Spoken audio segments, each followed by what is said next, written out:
Bom dia, estamos começando mais uma videoaula da disciplina de Silvicultura na modalidade EAD e vamos continuar falando sobre os incêndios florestais, o cadastro ambiental rural e os módulos fiscais que estão dentro do assunto de legislação florestal brasileira. Acompanhe.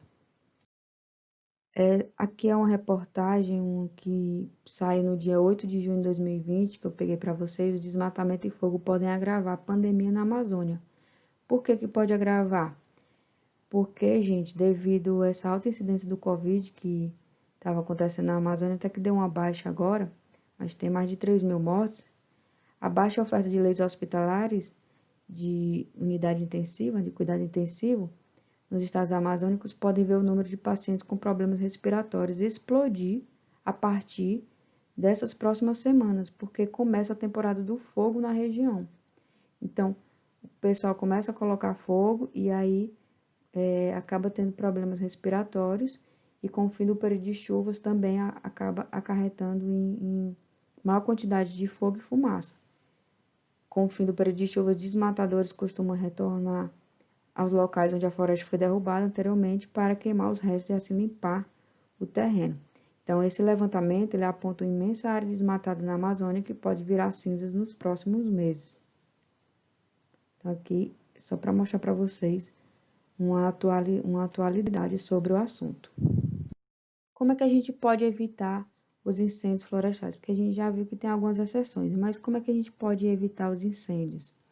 Então, pode fazer queimadas somente com autorização do IBAMA e de forma controlada, com a construção de aceiros. Vou mostrar para vocês o que são aceiros, mas são barreiras que impedem a propagação das chamas. Ele pode ser feito em forma de vala ou limpeza do terreno, de modo a obstruir a passagem do fogo. Pode apagar também com água o resto do fogo em acampamentos para evitar que o vento leve as brasas para a mata, causando maiores incêndios. Não jogar pontas de cigarro acesas próximo a qualquer tipo de vegetação na floresta. Então, está proibido o uso de fogo em áreas de reservas ecológicas, preservação permanente e parques florestais. Nem pensar, né, gente? APPs, reservas legais.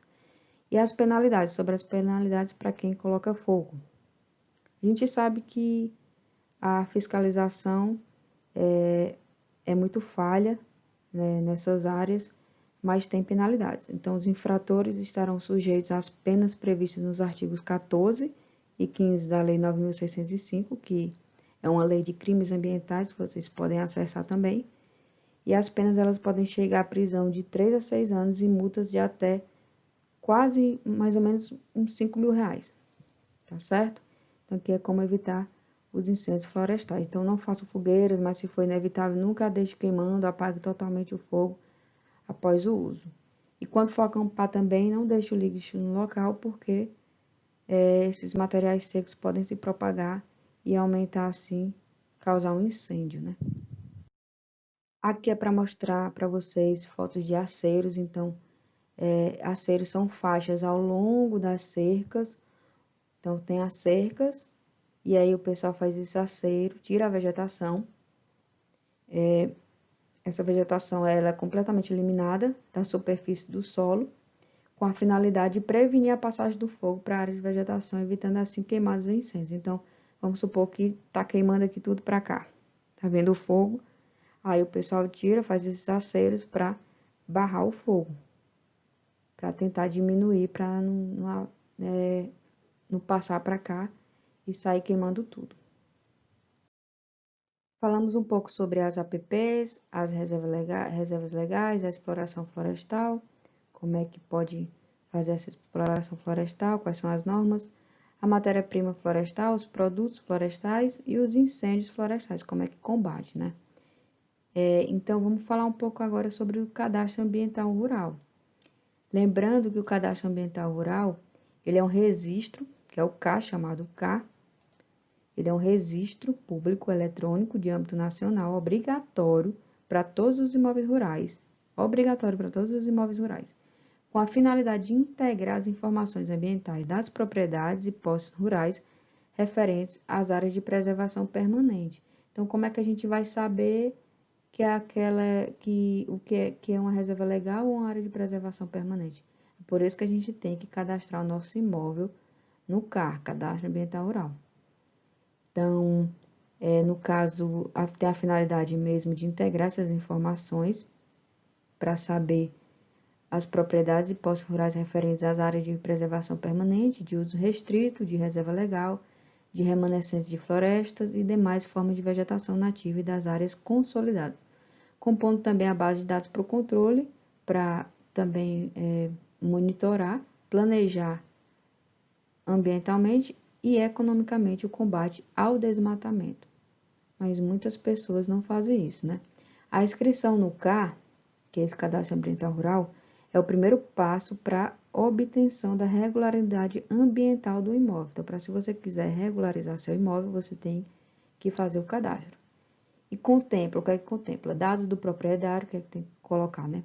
Os dados do proprietário, seu nome, CPF, possuidor rural ou responsável direto pelo imóvel rural, dados sobre os documentos de comprovação da propriedade ou posse, então a escritura daquele terreno, por exemplo, informações georreferenciadas do perímetro do imóvel, então a parte de geoprocessamento, o quanto que tem de área da sua propriedade, das áreas de interesse social e das áreas de utilidade pública, com as informações da localização dos remanescentes da vegetação nativa, as áreas de preservação permanente e todas as outras áreas de reserva legal e áreas de uso restrito.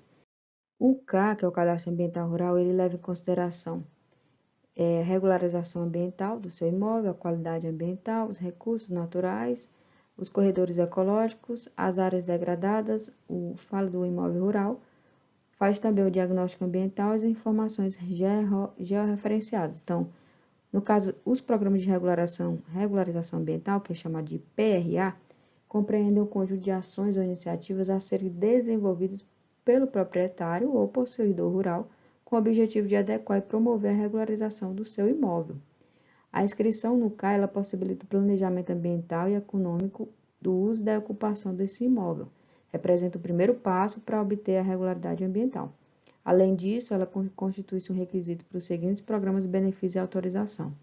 Então, o registro da reserva legal no CA desobriga a averbação no cartório de registro de imóveis. Então, se você faz esse cadastro ambiental rural, desobriga a averbação no cartório de registro de imóveis, acesso ao programa de apoio e incentivo à conservação do meio ambiente, também aos programas de regularização ambiental, também a obtenção de créditos agrícolas, fica mais fácil a parte de crédito agrícola, já que sua propriedade está cadastrada em todas as suas modalidades, com taxas de juros menores, bem como limites e prazos maiores que o praticado no mercado, em especial após 31 de dezembro de 2017, quando esse cadastro será pré-requisito para o acesso ao crédito.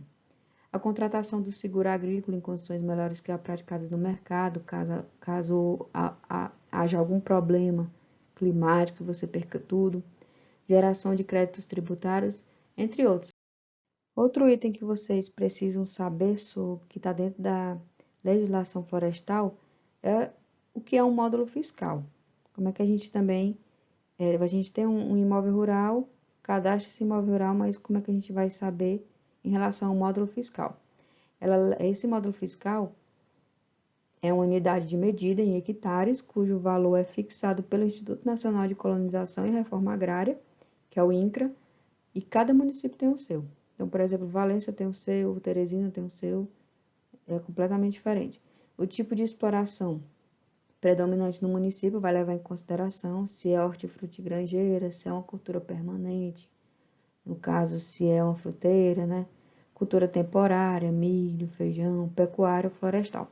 A renda obtida no tipo de exploração também predominante leva em consideração o módulo fiscal. Vamos falar então aqui sobre os módulos fiscais no Brasil. Vai depender de cada local, de cada região. Então, em relação ao tamanho da área, os imóveis rurais são classificados em 3 tipos diferentes. Pequena propriedade, imóvel de área compreendida até 4 módulos fiscais. A média propriedade vai de 4 até 15 módulos fiscais e a grande propriedade quando é superior a 15 módulos fiscais. Aqui, por exemplo, um módulo fiscal aqui no Piauí, essa corzinha verde, mais verde clara, no Piauí está entre 70 e 80. 70 e 80. Já em Minas Gerais, o módulo fiscal ele está entre 40 e 50. E assim vai depender da região do país, quanto é o módulo fiscal. Nessa tabela, gente, a gente pode observar o relatório de imóveis rurais por município em novembro de 2017. Eu peguei aqui, no caso, Valência do Piauí, aqui é o Brasil. No caso do Valência do Piauí, vamos ver aqui em 2017, ativo, pendente e cancelado. Vamos ver os ativos.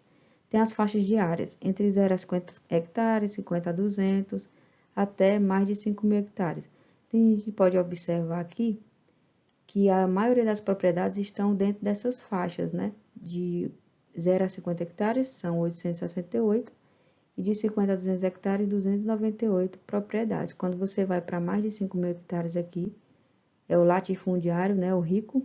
Esse aqui é o único rico aqui da região, que tem mais de 5.000 hectares na região de Valência em 2017. Aqui entre 1.000 e 5.000 hectares, 18 propriedades. Aí vocês devem estar se perguntando, em Valência do Piauí, um módulo fiscal equivale a quantos hectares? Então, a gente pode ver aqui no Sistema Nacional de Cadastro Rural, nos índices básicos de 2013, vocês podem acessar na internet, tem esses dados livres. Aqui, Valência do Piauí, a gente pode ver aqui que o módulo fiscal compreende a 70 hectares. Então, um módulo fiscal é 70 hectares. Até 4 módulos fiscais é uma pequena propriedade, lembra? Aí você vai de 4 a 15, já é uma média propriedade. E superior a 15 já é uma grande propriedade, né? Então aqui, ó, se vocês forem ver, sei lá, em Teresina, já diminui bastante, né? Diminui bastante. Um módulo fiscal equivale a 15 hectares. Então, em muitos capitais, como Curitiba, Vitória, Rio, Brasília e Recife, o módulo fiscal não passa de 5 hectares. Vai depender realmente da região, dessa exploração florestal, do que é que produz. E, no caso, Valência do Piauí, um módulo fiscal equivale a 70 hectares. Estamos encerrando mais uma videoaula da nossa disciplina de Silvicultura na modalidade EAD e falamos um pouco sobre a legislação florestal brasileira. Nos reencontramos então depois das férias. Bons estudos, bons descansos e fiquem em casa, viu, pessoal? Se cuidem.